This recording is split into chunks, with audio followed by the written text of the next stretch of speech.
Welcome.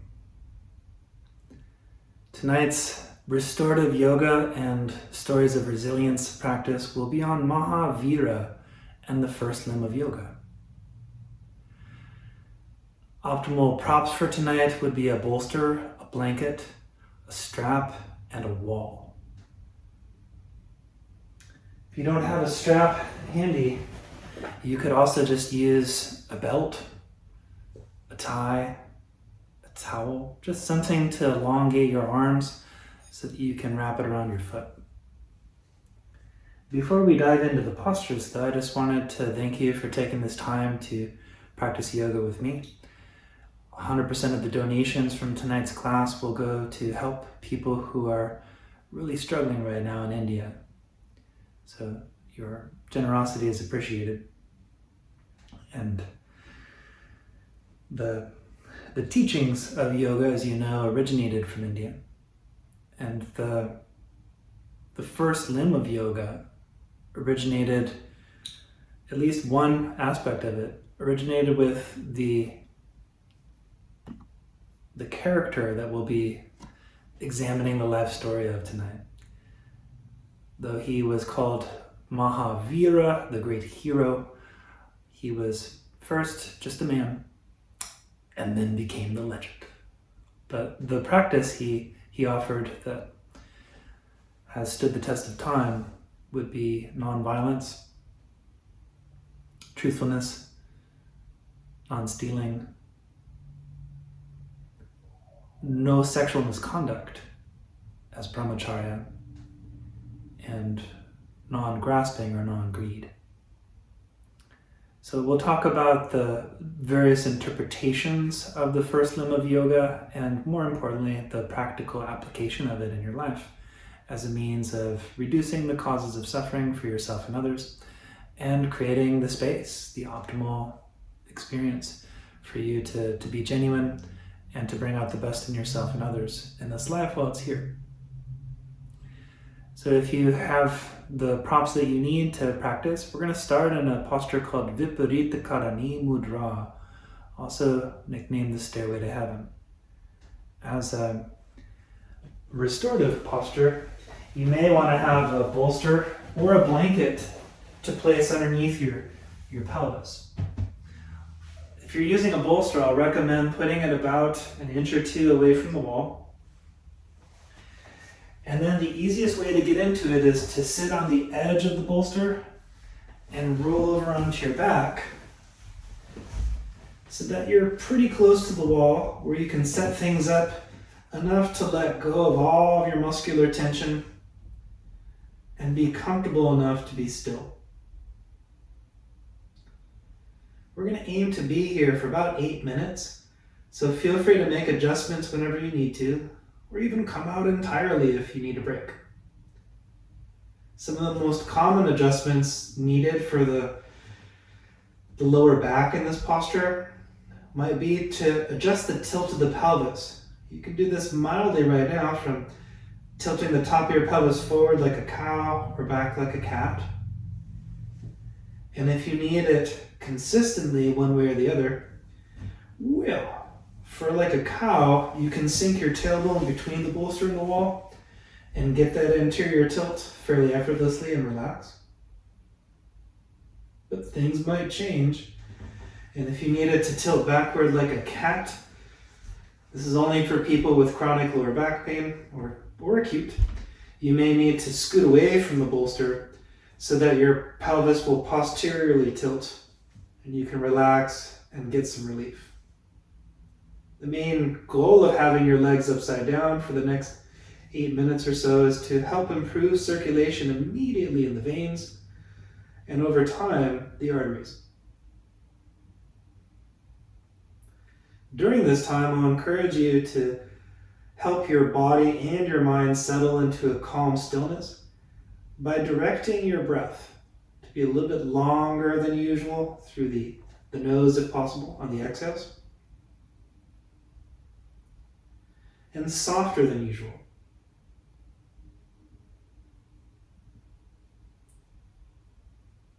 You can visualize breathing into your belly first then the midsection of your lungs, then the uppermost section of the lungs, and then breathing out from the top all the way down to the bottom. But be careful of over-breathing. Try not to micromanage the breath or over-control it, but let it flow on its own with a little bit of guidance.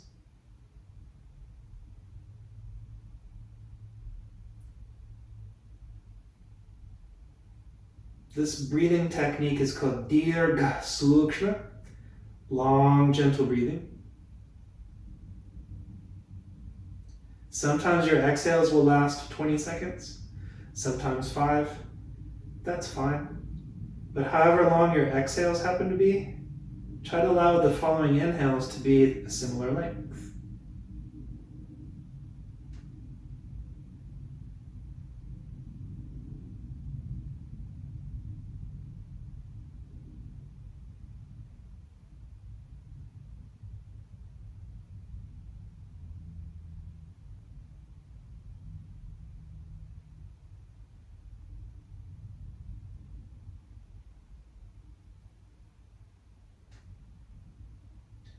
One last practice that you're welcome to implement, in addition to the long, gentle breathing, consider bringing your attention inside of your body, not to change anything, but just to examine what's going on. Notice your face, the neck, the shoulders, the arms, the hands. Perhaps if there's unnecessary clenching or tension here, you can let it go. But just try to observe the sensations that are happening in the present moment as they're happening, in addition to the long, calm breathing. All the way up to your feet, all the way back down to your head. As I start to tell the story of MAHÀVÍRA's life, feel free to tune in or tune out as much as you want. This will be recorded, and a recording will be sent to you if you ask for it. So you can catch in with the story whenever you need to. For now, as you're slowly guiding the breath out till there's an unforced pause and allowing the inhales to be a similar length, I'll ask you to do what you can to imagine what it may have been like to be born in India 26 centuries ago to a king named Siddhartha.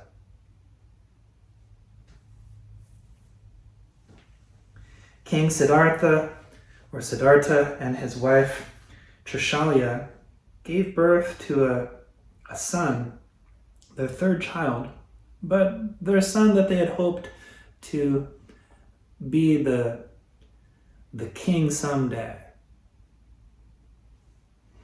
This prince, his birth apparently was very easy on his mother Trishalya, and they decide as a result of this to name him Vardhamana. Vardhamana. Raised with the intention of him succeeding his father, King Siddhartha, Vardhamana was eventually taught the ways of warfare, to be a skilled thinker. So he was taught philosophy, diplomacy. But he was also taught in a lineage of the Jain tradition from a teacher that had lived just a couple hundred years before named Parshvanatha. Parshvanatha is considered to be the 23rd of the 24 Tantartikas of the Jain tradition. So he was believed to live in the 8th century. And MAHÀVÍRA's parents were devotees of this tradition. So as Vardhamana, MAHÀVÍRA's previous name, as Vardhamana was playing one day with other children, they were playing a game of leapfrog. And one of the boys attempted to knock Vardhamana down on the ground, and he ended up recovering from this by hitting that boy very hard and ended up hurting him fairly bad.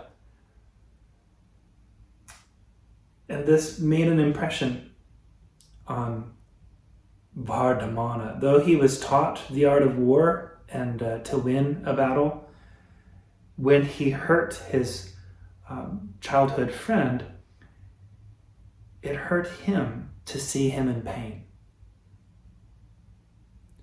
So this made an impact on him early on in life. There had been several occasions when he ended up fighting with other people who were not necessarily in his kingdom, people from a different tribe, and won, and didn't necessarily have the same feeling. So if it was someone that was in his outgroup and he hurt them, it didn't necessarily bother him as much as if it was his friend.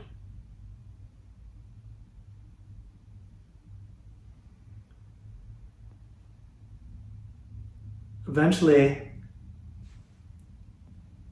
there are so many different accounts of Mahavīra's life. You'll just have to, think of this as a kindness to have a sequence of events that is coherent and makes sense. Though it may not be historically accurate, there are conflicting views. This is the story I'm telling you. Eventually, Mahavīra got married and had a daughter. And though everything was falling into place for him to replace his father as the heir, something didn't feel right in his heart. Something gave him the impression that he didn't really have what it took to be the leader that his parents wanted him to be, that other people wanted him to be. So before he accepted the throne, he left. He decided that he would go on a spiritual journey, to give it all up and to go find out the meaning of life. So he removed his hair and he went with nothing but the clothes on his back into the forest to go study yoga, to go study with the ascetics who were very much interested in what he was interested in. The stairway to heaven could actually be practiced for 30 minutes. If you find this soothing and comforting, you're more than welcome to stay here. You're more than welcome to come back here too if that's something you want. But when you're ready to come down from Viparita Karani Mudra, consider continuing the practice of long, gentle breathing through the nose when you can, as well as concentrating your attention inside of your body on what's happening as it's happening, just to observe what's going on. And then bend your knees, roll over to one side, and come up to a comfortable seat up upon your bolster.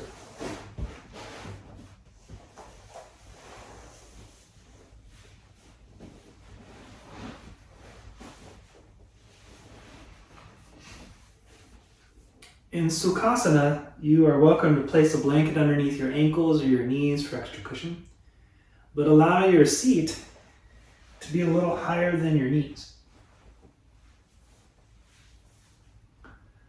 As you're upright, please give yourself a moment to arrive with the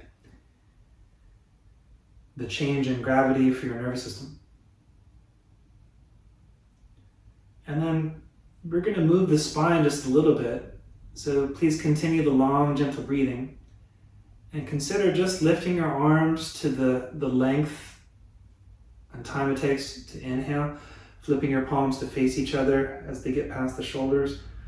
Once your lungs are full, just allow your arms to come down to the rhythm of your unrushed, longer, gentler breath. Please do this 2 more times on your own.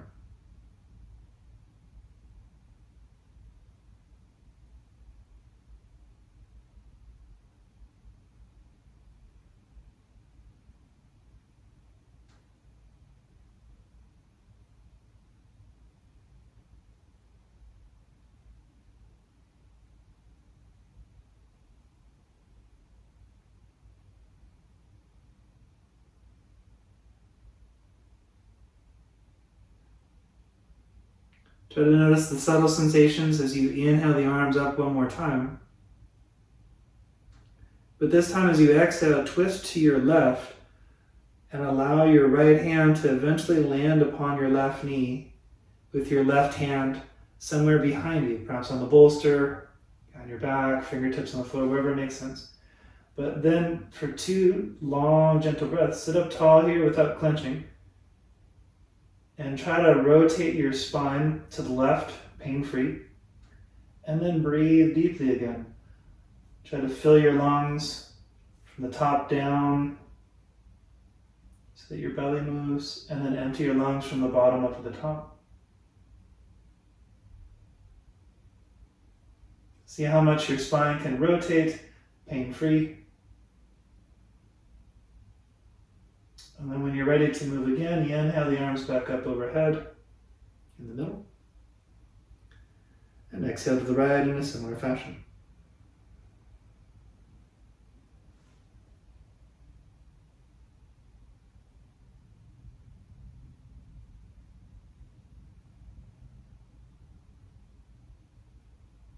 Even though the sensations along your spine with the breath right now might be captivating for your attention, try to distribute your attention over your whole body so you can sense unnecessary tension in your legs and free your mind of it, free your body of it. All right, again, you inhale your arms overhead, come back up to the middle. This time as you exhale, twist over to your left, letting the right hand come to your left knee. And as you get a firm grip with your right hand on your left knee, let the left arm up, let it come up now, and then over toward your right knee for a couple breaths. Feel the compression on the right side of your spine, keep it gentle. The lengthening on the left side. If you feel a burning sensation when you're stretching, that's a sign that you went too far, back off.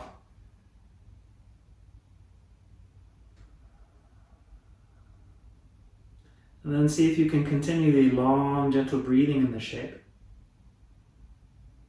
while still concentrating your non-judgmental, non-reactive attention in your whole body. Okay, when you're ready to switch sides, you can just inhale back up to the middle, both arms overhead. And exhale, twist to your right, placing your left hand firmly upon the right knee. And then you inhale the right arm up and over, reaching your right hand towards the left knee, but stopping at the first sign of resistance.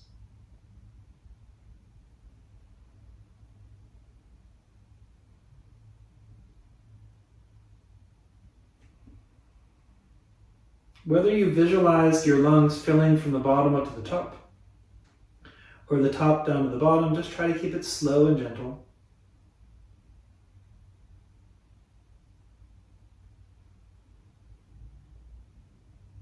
Coming back up to the middle.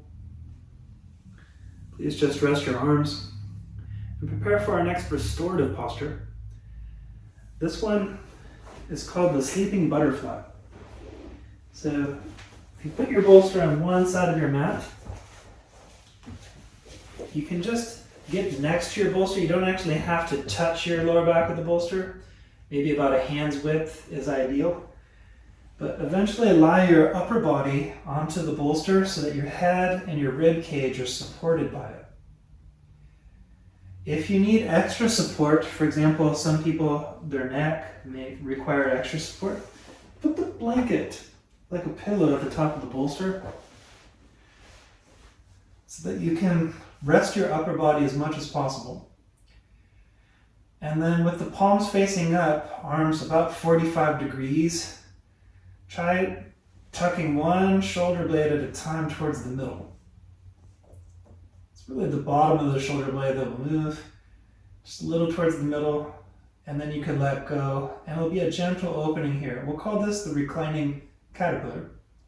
Very simple. But if you want to come into the butterfly, bring the soles of your feet together if your knees apart, and move your feet out or in to help get the desired level of intensity for a lengthening here in the inner thighs, maybe even compression here in the outer thighs. This is too much for you. you can put one foot in front of the other, kind of like easy pose, and then it should be a milder experience. Lastly, and then I'll move on to the story again, the amount of support or pressure you have on your back is negotiable. For example, if you want less, you can scoot away from the bolster an inch at a time, and that might be the freeing experience that you need. Or if more compression is what you need, you can always scooch closer to the bolster, and that might feel better. So even though stillness is a desired goal in restorative yoga for all types of reasons, feel free to make adjustments whenever you need to, or you feel like you have to. We're going to be here for about 8 minutes, so you can receive the desired benefits of the sleeping butterfly. Please continue the long, gentle breaths in and out through the nose when possible. And try to nourish your body with your calm, clear attention. If there's any tension that you find within your body from your head to your feet, feel free to let it go by sending the relaxation signal in waves, wave after wave. And then if there's nothing to let go of, you can let go of letting go.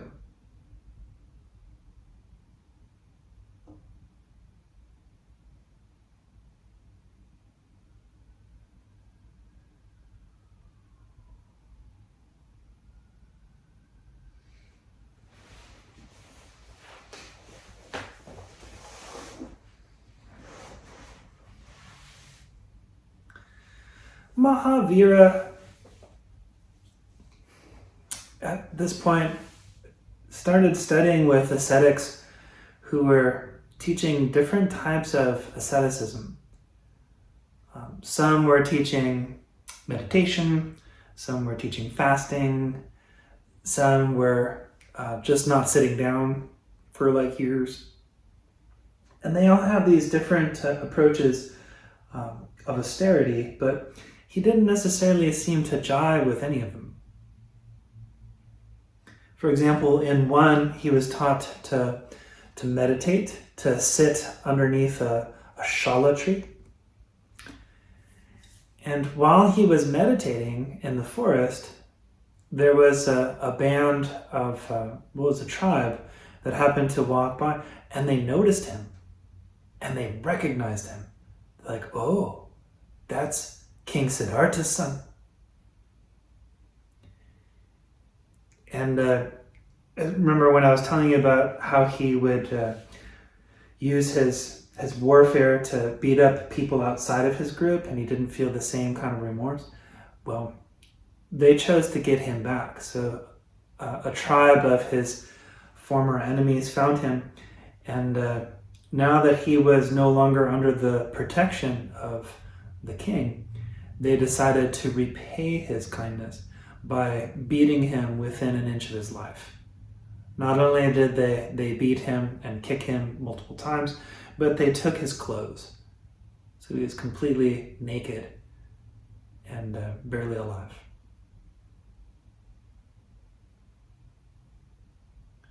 So as MAHÁVÍRA eventually came to, there was a woman who had rescued him and had nursed him back to health.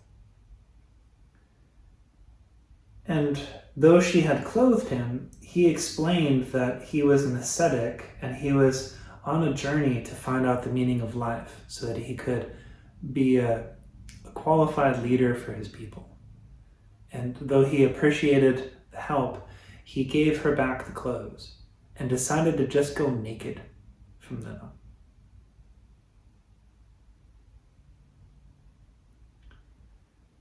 But no matter where he went or whichever teacher he studied with, he couldn't help feel the feeling of wanting to hunt these people down and exact vengeance upon them. Being skilled in the art of war, he knew exactly how to do it. Instead of confronting them all at once, he could study where they lived, and he could basically take them out one by one. But despite having this instinct within him, in his tradition, it was believed that your soul was sullied by karma. And if you could just free your soul of the karma that collects above it, your genuine, authentic self would not only be liberated, but you would then have what's called Kevala Jnana. Kevala Jnana means the knowledge of liberation. And in his belief system of his time, it was believed that anyone who had achieved Kevala Jnana, which is very rare, had removed all the karma that was covering up their soul.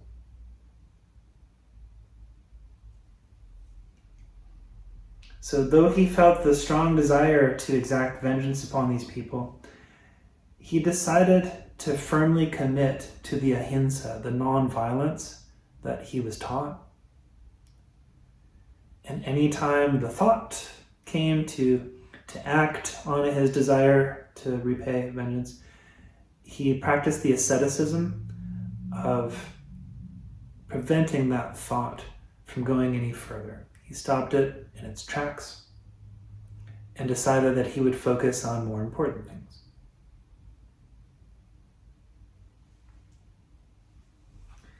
He eventually went on to many other teachers to study various types of asceticism, and the practice of nonviolence for him became quite profound. Even though he was yelled at, attacked, he continued to practice nonviolence, and it got stronger.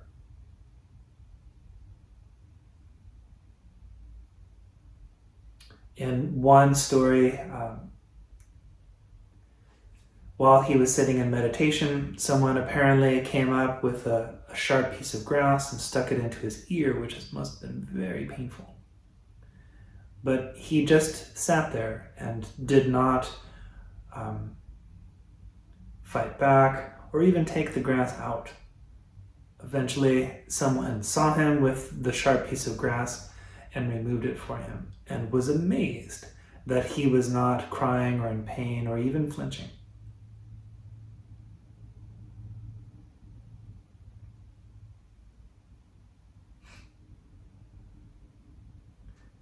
MAHԱVÍRA also embodied the principle of satya, truthfulness. Satya is not just understanding what the truth is, but living in harmony with it.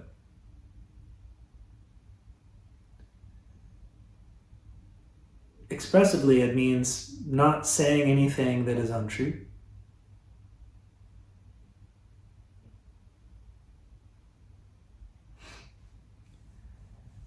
But as he firmly committed to truthfulness and experienced these ascetic experiences, he could feel the karma covering his soul slowly wearing away. He was happy to go naked and to be his authentic self.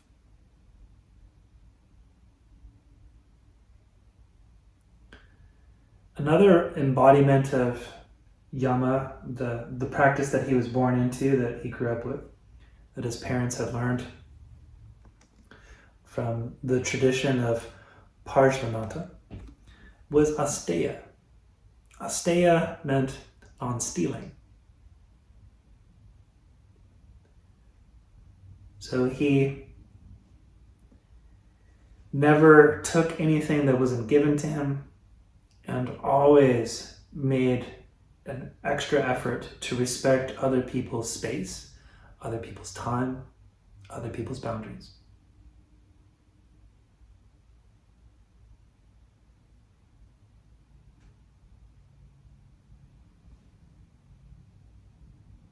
Now, if you're inclined to, just for 1 minute, consider bringing your arms over your head.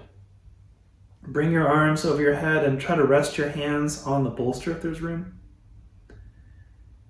You can grab opposing elbows, opposing wrists, but in a shape similar to this, try to let go of all of your muscular tension, but only to the extent where the stretch here and the underside of your arms is on the milder side of things, that you can tolerate it for a minute.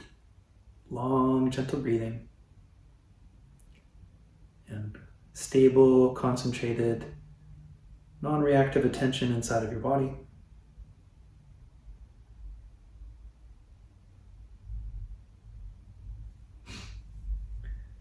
When I first learned this posture, I was taught it as the forgiveness pose, meaning that if you're planning vengeance against someone, like you want to get someone back for what they've done to you, then go ahead and plot your vengeance in this pose and see what comes up. We can remind ourselves that what we do to others will most likely be done to us, or to those of us that are the most vulnerable. Then we might choose a better strategy than mere violence, theft, lying, etc. Please bring your arms back down and around to your sides. And if your legs have been bent, when you feel it's time, kindly straighten your legs. Back to the sleeping caterpillar.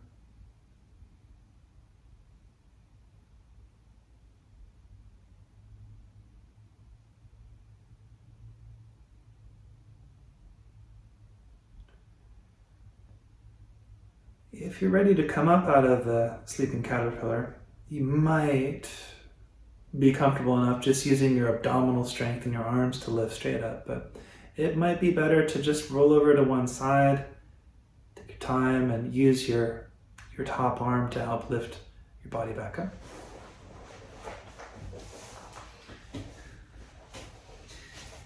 To help get some movement in your legs, consider placing your hands behind you a little bit, and then moving your knees from side to side while your feet pivot in place.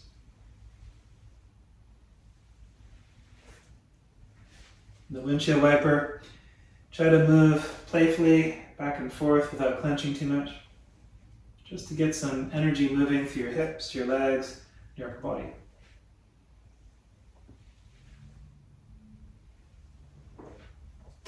Here, if you let your knees come over to the right, this will be another restorative pose called the Urshi twist that we'll do for a few minutes. You're welcome to put the blanket underneath your thigh so that your hip, if it's tender, has a little extra cushion to work with. But for the Urshi twist, if you just twist your upper body over to the right and then surround the bolster with your hands, you can keep your head facing the same direction as your knees for a milder expression. You can even bring your thighs closer to being parallel for the mildest. If you want a more intense expression though, you can move your left knee back into extension. Or you can even turn your head in the opposite direction of your knees. But try to relax all the muscles that can be relaxed here with just a mild sensation of rotation and compression that you can breathe into for about another minute.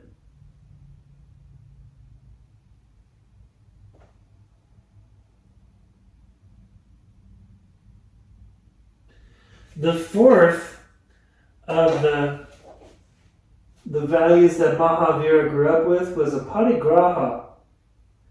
A parigraha meant non-greed or non-possessiveness. And he was pretty proud of not having any possessions at all. He had given up even the clothes off his back.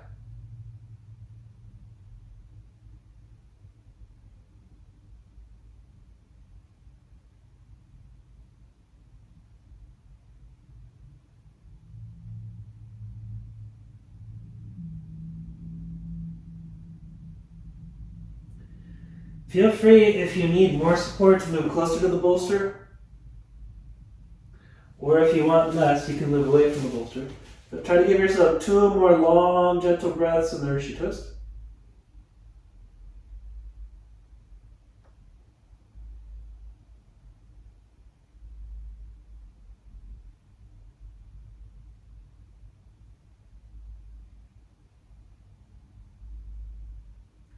When you're ready to switch sides, Please take your time to come back up. And feel free, but not obligated, to windshield wiper between sides to get the energy flowing again.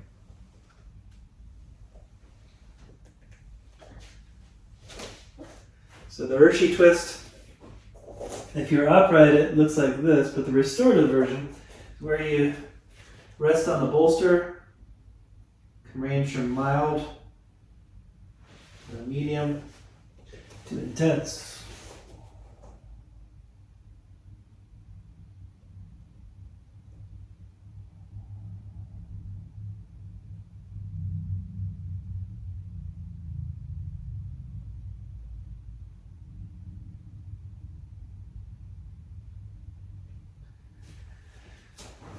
Obviously, of the practices I've already mentioned, ahimsa, non-violence, satya, truthfulness, asteya, non-stealing, and aparigraha, non-grasping, there is one that seems to be missing.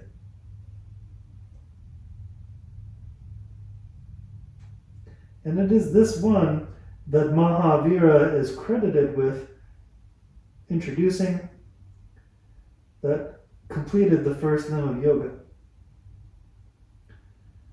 The practice known as brahmacharya. As you're here adjusting if needed, give yourself 3 more long, gentle breaths.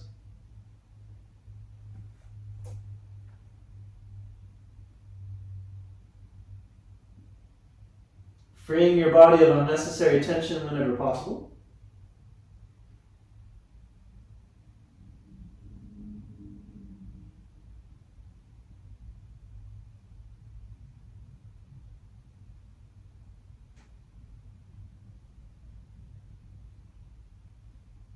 When you're ready to come up, this time, consider coming up, and I don't know how heavy your bolster is, but come up to a comfortable seat where you can safely move your bolster off your mat. Mine's pretty darn heavy. Find your strap, or your belt, or your tie, whatever you intend to use to wrap around your foot. And if you have a sore back or a sensitive back, you can put the blanket underneath the sacrum and the lower back for extra cushion if you want to. But now we're going to move towards the 5-toed sleeping sloth for a little bit. So as you're getting situated, I'll recommend wrapping the strap around the left foot. And you can keep the right leg bent, flat on the ground. You can straighten the leg, that'll make it a little bit more intense. You could even do something non-traditional, that's fine. But the main thing that we'll be doing for the next few minutes is having your legs upside down, as well as your arms. So if your arms are tired by gripping, you can just wrap the strap or the belt around your hands once and release some of the tension in your hands. You don't necessarily have to deeply stretch out your hamstrings or calves here. You can just keep it on the mild side to help with mobility. Feel free to internally rotate the thigh or externally rotate the ankle for nuance. Invert the foot. That means pinky toe higher than the big toe. Or evert the foot. Big toe higher than the pinky toe. But most of all, please continue long, gentle breathing and concentrating your stable, clear, calm attention within your body to release tension.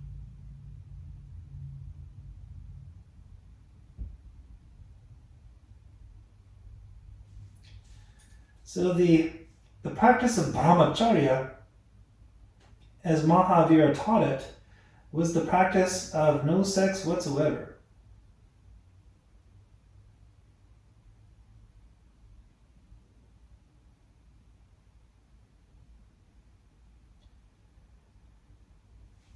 And when he adopted this particular principle, he was tested all the time. Walking around naked must have been very distracting and being very attractive and attracted to the female body, it was quite a bit of asceticism for him to restrain himself completely. But eventually, he was able to get used to it and made it a staple in addition to the other four of nonviolence, truthfulness, non-stealing, and non-grasping.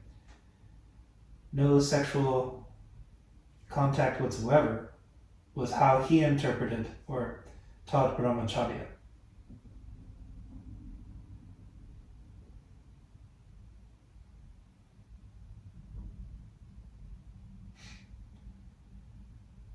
It took 12 and a half years for him to go on this journey to find out the meaning of life.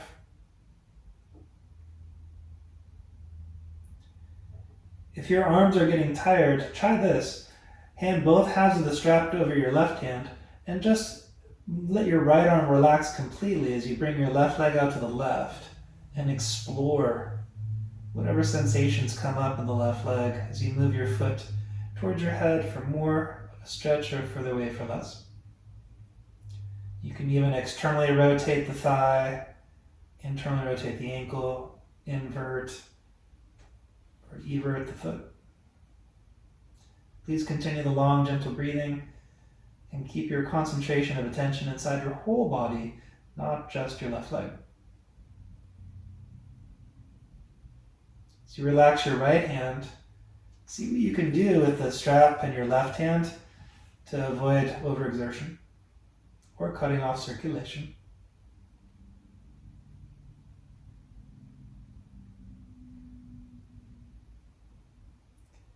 Then slowly bring your left leg back up to the middle and hand both halves of the strap over to your right hand for a brief spell, letting your left hand relax completely.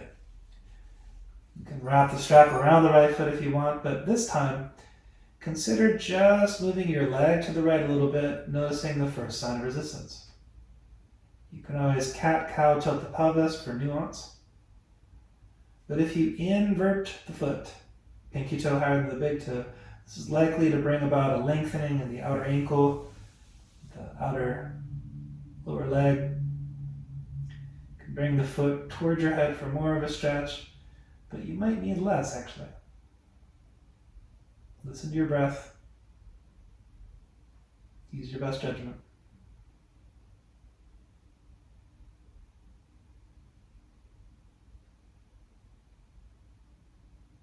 Good. And when you're ready to switch sides, you can just let up on the strap a little bit and make room for your right foot next to the left and allow your left leg to come down to the desired resting place while you focus on the right leg for a little bit.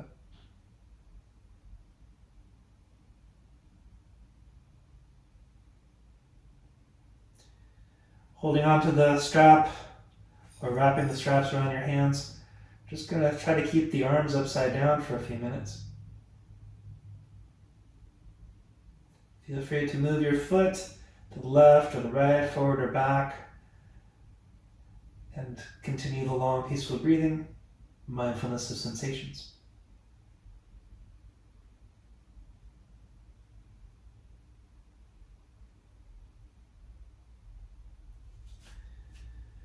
So eventually, after 12 and a half years, MAHԱVީRA achieved Kevala Jnana. That's where he shed off all the karma that was concealing his soul. He had total knowledge. But after studying with so many different teachers from so many different traditions, when he finally came back to his kingdom, he came back naked. And there's conflicting reports about this. There's the Shvetambara and the Dirghambara, who have very different accounts of his life and this moment. But when he came back, he emphasized the teaching, what's called Anekantavada. Anekantavada is this ability to listen to people who think differently than you and not with hostility or even in-group, out-group bias, but by simply listening to a person who thinks differently than you and giving them permission to exist, you can learn something in that process. Feel free to move both halves of the strap to your right hand and let your left hand completely relax. Maybe even bring the right leg out to the right for a little bit. You're also free to move your head. With long, gentle breathing, try to explore where the tight areas are so you can release tension, but gently.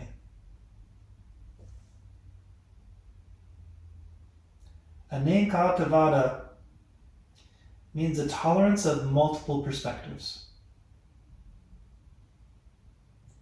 According to the Jain tradition, only those who have achieved Kevala Jnana can see things from a complete perspective.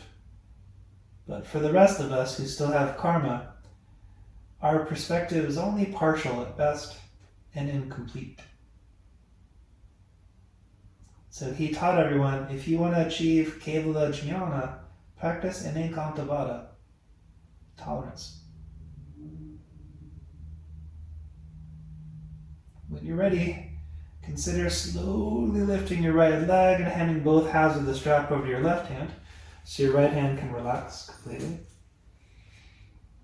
And then maybe, without really changing the pelvis at all, just invert the foot a little bit and move your leg a few inches to the left and towards your head. That's probably going to be all the stretch you might ever need.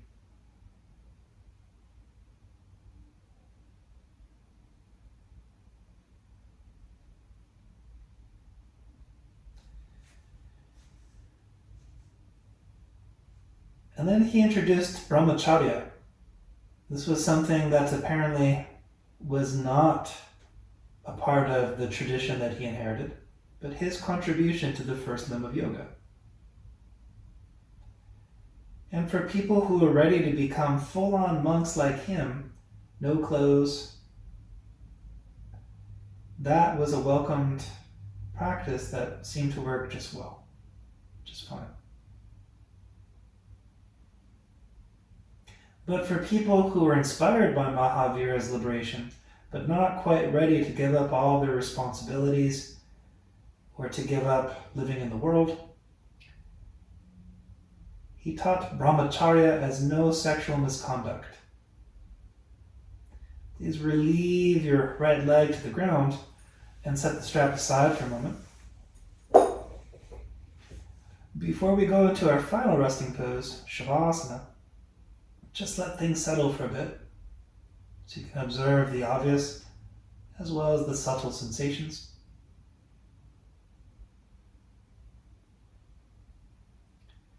And then, like we did the windshield wiper sitting upright, you can place your feet flat on the ground, about as wide as your mat is ideal, and then just let your feet pivot in place as your knees move from side to side this way.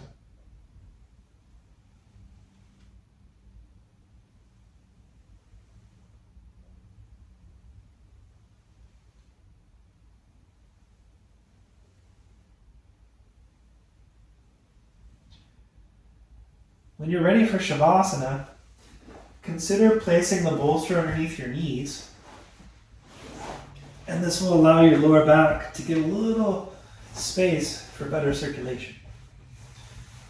Now, if you want that blanket underneath your neck, you can do that again, or you can cover yourself with it, but try to position your body so well that you can let go of all of your muscular tension and fall into a comfortable stillness.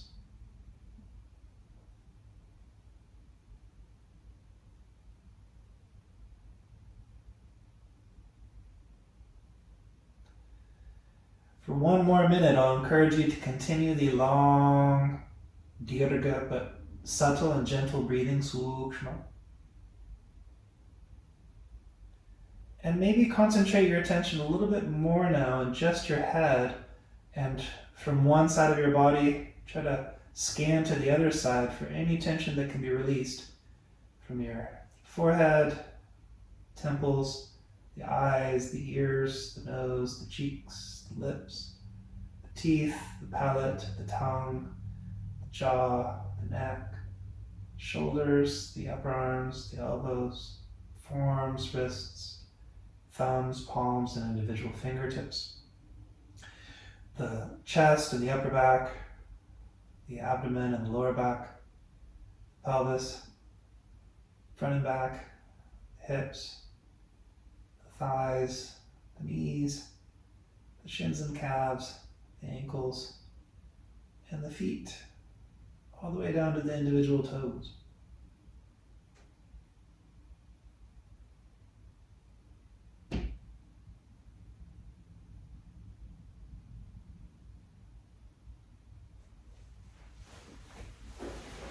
Feel free to let go at any point of the breathing technique and just let the breath flow on its own. Help your body and your mind receive the rejuvenative and restorative potential of this practice. Please stay as still as you can and let go of the tension in your body, or even the idea that you need to do something other than rest.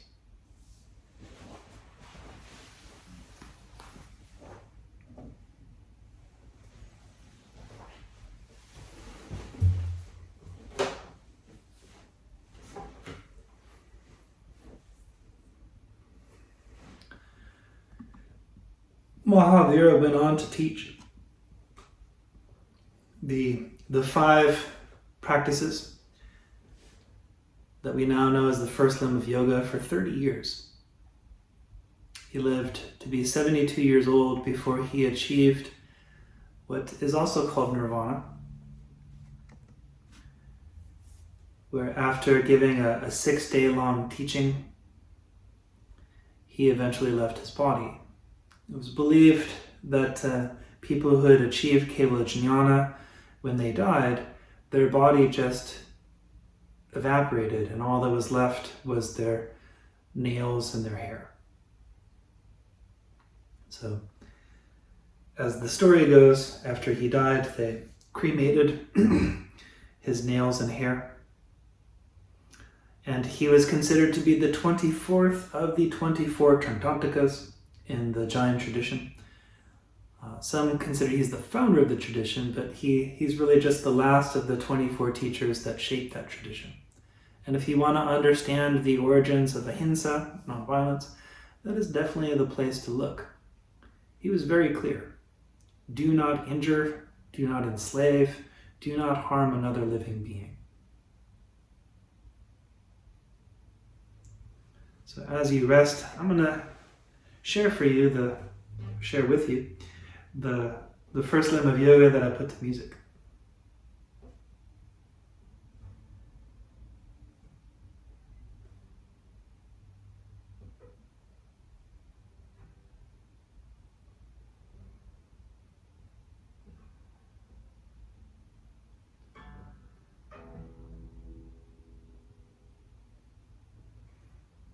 Ahimsa satya steya brahmacharya parikatayana. Ahimsa satya steya brahmacharya parikatayana. Ahimsa satya steya brahmacharya parikatayana. Ahimsa satya steya brahmacharya parikatayana.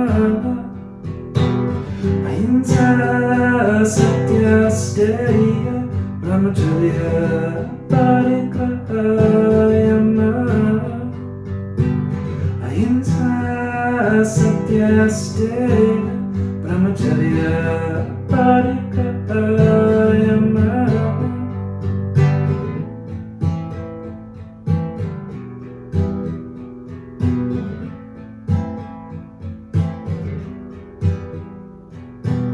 Ahimsa satya steya brahmacharya parikatayana.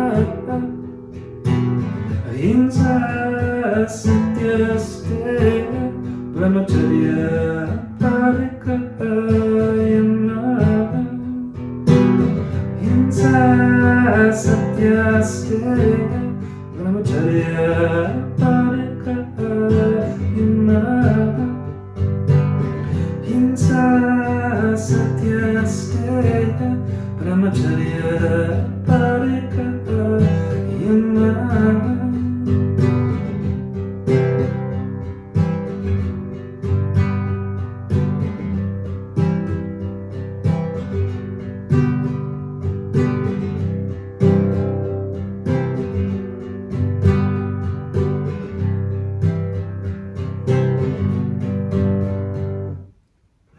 Ahimsa Satyasya Brahmacharya Parigrahayana.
As you continue to rest, please invite your attention back to your body, back to the breath, knowing you can breathe any way you want.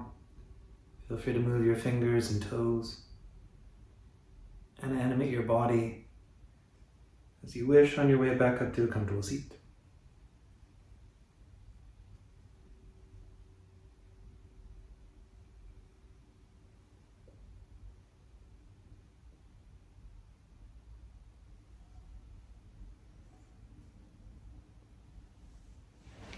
Now, one can't help but notice the similarities between MAHԱVÍRA's life and the Buddha. The same names are in fact even used, and granted that it happened so long ago, with so many narratives, one might wonder if they were actually the same person. Well, many have solved this dilemma by suggesting that MAHԱVÍRA was one of the ascetics that the Buddha studied with when he was doing his whole ascetic thing, and that they were contemporaries. But they definitely started two very separate traditions. When the Westerners eventually came to India and they saw Buddhism and Jainism, they put them in the same group. Only later did they separate them as two very distinct traditions. One of the main distinctions would be the soul. In what we call Hindu traditions, or traditional Hindu traditions, and Jainism, there is a soul. But the Buddhists do not accept the existence of a soul. So little differences make a big difference over time, and I thank you for taking the time to listen. That is historically accurate that MAHԱVÍRA is credited with brahmacharya, that prior to his contribution it wasn't there, and for monks or people who wanted to go naked, like it meant no sex at all, like not even a little bit. And for people who were still living in the world to some extent, it meant like zero sexual misconduct, anything that would harm someone, not even a little bit. And the Jain tradition continues on to this day.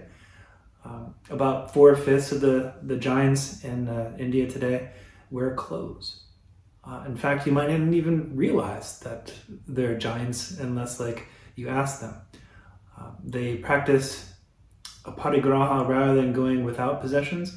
They practice a more moderate form of a parigraha, where they make enough to care for their families and pay for their retirements and whatnot, but whatever they make that's extra, they give it away to charity to people who are less fortunate than they are. Now, some people don't consider these people real Jains because they're not naked. And that's the difference between the Shvetambara and the Dirgambara traditions. But if someone tells me they're a Jain, I'll believe them. They have the right to describe themselves as they wish. So I thank you so much again for taking the time to listen. I hope you have a wonderful evening. Your donations will go to a good place. Smile Together India is a nonprofit that's been working with the same Dalit community in Bodh Gaya for 2 years. And now that the pandemic is in full swing and very scary things are going on in the hospitals, your money will go to help provide life-saving food to people that aren't able to do that at this time. So thank you. Namaste.